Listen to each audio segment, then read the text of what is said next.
Hey there, fellow car enthusiasts. Today, we are diving into the world of Mitsubishi 4G56 engines and discussing the importance of timing belt replacement. Trust me, this one's a game changer for your vehicles. So, you might be wondering, when should I replace my timing belt? Well, I can't give you an exact date since it depends on your car's mileage. But here's a helpful tip. If your vehicle has a 4G56 engine, make sure to replace the timing belt at 100,000 kilometers. This is crucial to ensure the engine's health and overall performance of your ride. Now, if you happen to own a Lancer Evolution 9 with a 4G64 engine, the recommended mileage for replacing the timing belt is 80,000 kilometers. And don't forget to mark this down in your service book. It's essential to keep track of these maintenance tasks for your car's longevity and smooth operation. By staying on top of these important replacements and keeping up with routine maintenance, you can extend the life of your Mitsubishi and enjoy trouble-free driving for years to come. Thanks for tuning in. And don't forget to follow and subscribe for more automotive advice and tips. Safe driving, everyone.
We have just installed the timing belt.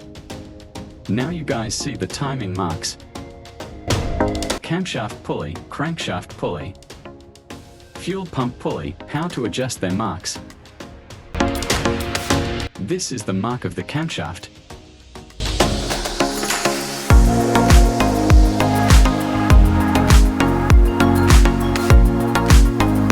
And this is the mark of the diesel pump.